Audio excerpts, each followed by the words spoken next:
வாழ்க்கையை நினைச்சு எதுக்கு இப்படி பயப்படுற? உலகம் மொத்தமா போர் போரா நடக்குது. இஸ்ரேல் பகாமாஸ் போர், ரஷ்யா உக்ரைன் போர். இந்த போர்களெல்லாம் செத்து மடிகிறது அப்பாவி மக்கள் தான். ஒவ்வொரு போர்களும் நமக்கு ஒவ்வொரு படிப்பினையே கற்று தந்திருக்கும். எடுத்துக்காட்டாக அசோகரோட கலிங்க போருக்கு பிறகுதான் அசோகர் மனமாற்றம் பெற்று புத்த மதத்துக்கு மாறி இனிமேல் போர் செய்ய மாட்டேன்னு சொல்லிக்கிட்டு தர்ம நெறி கோட்பாடுகளை பின்பற்ற தொடங்கினாரு. முதல் உலகப் போரோட முடிவுல 2ஆம் உலகப் போர் வராதுன்னு நினைச்சாங்க. ஆனா 2ஆம் உலகப் போரோட முடிவுல 3ஆம் உலகப் போர் வரும்னு நினைச்சாங்க. அமெரிக்காவுக்கு ரஷ்யாவுக்கு இடையே நடந்த பனிப்போர் 3ஆம் உலகப் போரை மாறும்னு எதிர்பார்க்கப்பட்டுச்சு. இதுல ஒரு சுவாரஸ்யமான விஷயம் என்ன தெரியுமா? 1955 இருந்து 1975 வரை அமெரிக்காவும் ரஷ்யாவும் வியட்நாம வட வியட்நாம் தென் வியட்நாம்னு பங்கு போட்டு ரெண்டா வச்சுட்டு இருந்தாங்க. வியட்நாமியர்கள் அமெரிக்கர்களை வியட்நாம் மண்ணிலிருந்து விரட்டி அடித்த பின்பு வியட்நாம் அதிபர் பத்திரிகைக்கு பேட்டி அளித்தார்.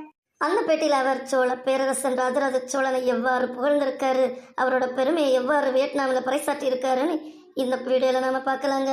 வாங்க ஃப்ரெண்ட்ஸ், வீடியோக்குள்ள போகலாம். வியட்நாம் போர் அப்படின்னா என்னன்னு தெரியுமா? 2ஆம் உலகப் போர் முடிஞ்சதுக்கு அப்புறமா உலகமே 2 பிரிவா பிரிந்துச்சு. அமெரிக்கா தலைமையில முதலாளித்துவ நாடுகளும் ரஷ்யா தலைமையில கம்யூனிச நாடுகளும் 2 பிரிவா பிரிஞ்சாங்க. கம்யூனிசத்தை வியட்நாம்ல பரப்பன்மா முதலாளித்துவத்தை பரப்பன்மான்னு சொல்ற போட்டியில நடந்த போர் தான் வியட்நாம் போர். இத 2ஆம் இந்தோ சீன போர் அல்லது அமெரிக்கா எதிர்ப்பு போர் என்றும் குறிப்பிடலாம். வியட்நாம் அப்படின்னாலே லாவோஸ், கம்போடியா ஆகிய பகுதிகள் இணைந்தது. 1955 இருந்து 1975 வரை நடைபெற்ற நிகழ்வுகளை நாம வியட்நாம் போர் அப்படின்னு சொல்லலாம். இதுக்கு முக்கிய காரணம் என்ன தெரியுமா? தென் வியட்நாம் அமெரிக்காவோட ஆதரவோடையும், வட வியட்நாம் சோவியத் ரஷ்யா, சீனா மற்றும் கம்யூனிச நாடுகளாலும் ஆதரிக்கப்பட்டது. இந்த போர் கம்யூனிச பரவலை தடுக்கும் ஓர் ஒடுக்கல் கொள்கையாகும். 1950களின் தொடக்கத்தில் அமெரிக்க ராணுவ ஆலோசகர்கள் அப்போதைய பிரெஞ்சு இந்தோ சீனாவிற்கு வந்தனர். 1960 இருந்த அமெரிக்க படைகளை விட 1961-62 மும்மடங்கு படைகளை பெருக்கியது அமெரிக்கா. 1964 டோயின் வளைகுடாவில் வடக்கு வியட்நாமிய படையின் விரைவு படகுடன் அமெரிக்காவின் அழிப்பு போர்க்கப்பல் மோதிய நிகழ்வுக்கு பின் இன்னும் இது அதிகமாகியது. அதைத் தொடர்ந்து வியட்நாமில் அமெரிக்க படைகளின் இருப்பை அதிகப்படுத்தும் அதிகாரத்தை அமெரிக்க அதிபருக்கு வழங்கும் டோயின் வளைகுடா தீர்மானம் நிறைவேற்றப்பட்டது. 1965 தொடக்கத்தில் அமெரிக்க தாக்குதல் படைகள் தொடர்ந்து வியட்நாமில் நிலைநிறுத்தப்பட்டன. அவற்றின் தாக்குதல்களில் பன்னாட்டு எல்லைக்கோட்டை தாண்டியும் நடந்தது. 1968 அமெரிக்க பங்கெடுப்பு உச்சத்தில் இருந்தபோது லாவோஸ் மற்றும் கம்போடியாவின் எல்லைப் பகுதிகளிலும் கடுமையான குண்டுகள் வீசப்பட்டன. அதே வேளையில வியட்நாம் கம்யூனிச படை எதிர்த்தாக்குதலை தொடங்கியது. இந்த எதிர்த்தாக்குதல்கள் அதற்கு இலக்கான தெற்கு வியட்நாம் அரசை பதவியிலிருந்து விலக்குவதில் தோல்வியுற்றது. ஆனால் இது போரின் முக்கிய திருப்புமுனையாக அமைந்தது.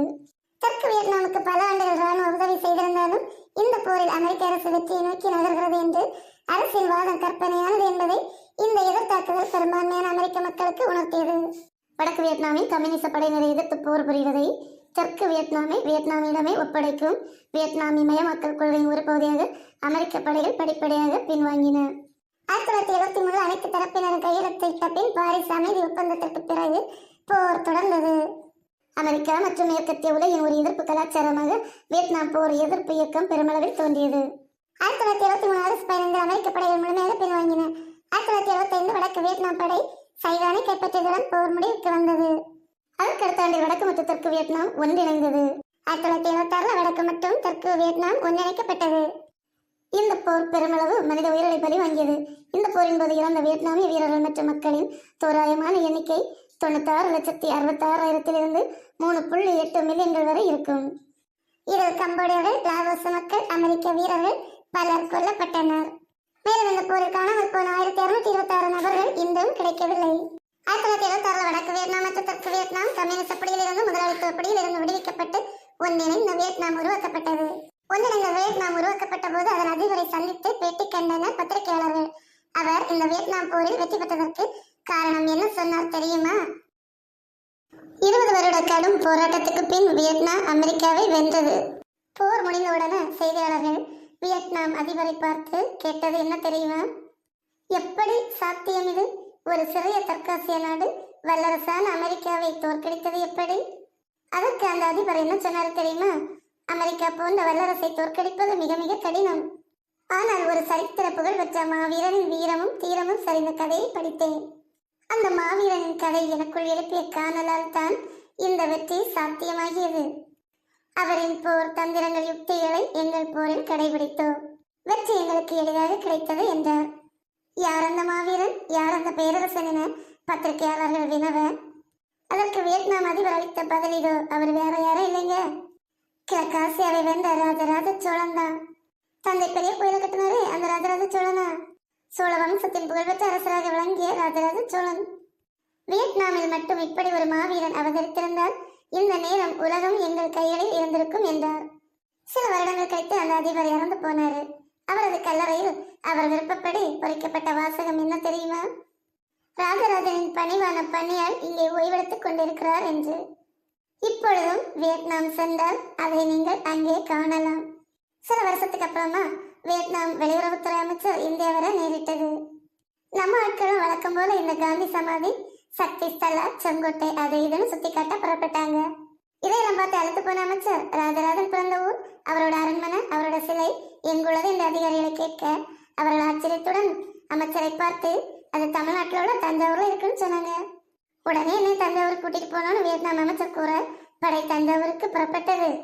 அங்கு சென்ற அமைச்சர் தந்தை பெரிய கோவிலில் அவரது சிலைக்கு அஞ்சலி செலுத்திய பிறகு கையளவு மண்ணை அள்ளி மரியாதையுடனும் வாந்தையுடனும் தன் பையில் சேமித்துக் கொண்டார். இதை பார்த்த பத்திரிகைக்காரங்க வழக்கம் போல அவங்க கேள்வியை கேட்க தொடங்கினாங்க. இந்த மண் வீரமும் வெற்றியும் நிறைந்தது. ராஜராஜன் பிறந்து வளர்ந்த மண். வியட்நாம் சென்றடைந்ததும் என் தேச மண்ணில் இந்த மண்ணை கலந்து விடுவேன் என்றார். எனக்கு தெரியுமா இந்த மண்ணை அங்க நான் தூவுவேன். வியட்நாம்ல பல்லாயிரக்கணக்கான ராஜராஜ சோழன்கள் பிறக்கட்டும் என்றார் உணர்ச்சி வசப்பட்டு. இப்படிப்பட்ட மா வீரனை பெற்ற தமிழகம் ராஜராஜ சோழனால் உலக அளவில் தலை நிமிர்ந்து நிற்கிறது.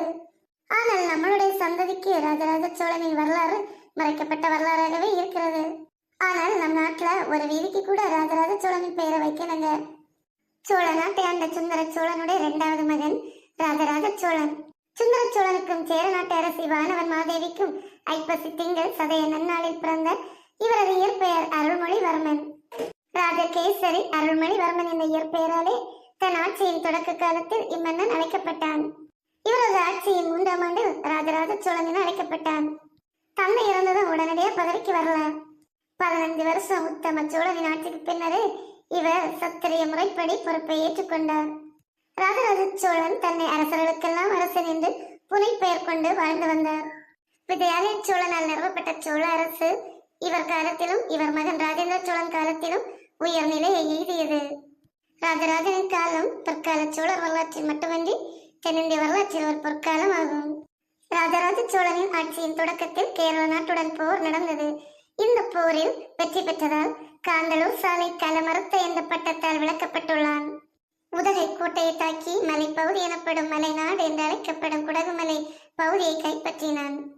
ராஜராஜ சோழன் உதகையையும் குடகுமலை பகுதியை கைப்பற்றியதை கலிங்கத்திப்பரணி நூலும் ஒட்டக்கூத்தரின் 3 உலா நூலும் குறிப்பிடுகிறது. ராஜராஜ சோழனால் கைப்பற்றப்பட்ட நாடுகளில் ஈழமும் ஒன்று என்பதை இம்மன்னனது திருமகள் போல என தொடங்கும் மெய்கீர்த்தியால் அறியலாம். ஈழம் மண்டலத்தின் வடபகுதியை வென்று மும்முடி சோழ மண்டலம் என்று அதற்கு பெயரிட்டான். ஈழத்தின் தலைநகராக விளங்கிய அனுராதபுரத்தை போரால் அழித்து இராணுவ காவல் நிலையமாக விளங்கிய புலனறுவாவை சோழரது புதிய தலைநகரமாக்கினான். கங்கர்கள், நுளம்பர்கள், சாளுக்கியர்களை எதிர்த்து போரிட்டு வெற்றி பெற்றான். வேங்கி நாட்டு அரசனுடனும் போரிட்டு வேங்கியை வெற்றி கொண்டான். ராஜராஜனது போர்களில் இறுதியானது முன்னீர் பழத்தீவு 10,000 எனப்படும் மாலத்தீவை கைப்பற்றியது. ராஜேந்திர சோழன் காலத்திலேயே கப்பற்படை சிறப்பான முறையில் உருவாக்கப்பட்டுள்ளது. அது மட்டுமா, இராணுவம், ஆட்சி முறை, நுண்கலை, கட்டடக்கலை, சமயம், இலக்கியம் ஆகிய பல்வேறு துறைகளில் புதிய எழுச்சி கண்ட சோழ பேரரசின் கொள்கைகள் ராஜராஜ சோழனுடைய ஆட்சியில் உருப்பெற்றவையே. இப்படிப்பட்ட சிறப்புமிக்க ராஜராஜ சோழ மன்னனை பெற்றதற்கு தமிழ்நாடு பெருந்தவம் செய்திருக்க வேண்டும். ராஜராஜ சோழன் போன்ற மாவீரன் வியட்நாமில் இருந்திருந்தால் வியட்நாம் போர் அன்றைக்கே முடிவுக்கு வந்திருக்கும். ராஜராஜ சோழனின் பெருமையால் இந்திய மண் பெருமைப்படுகிறது. திக்கட்டும் ஓங்கி பரவட்டும் அவர் புகழ்.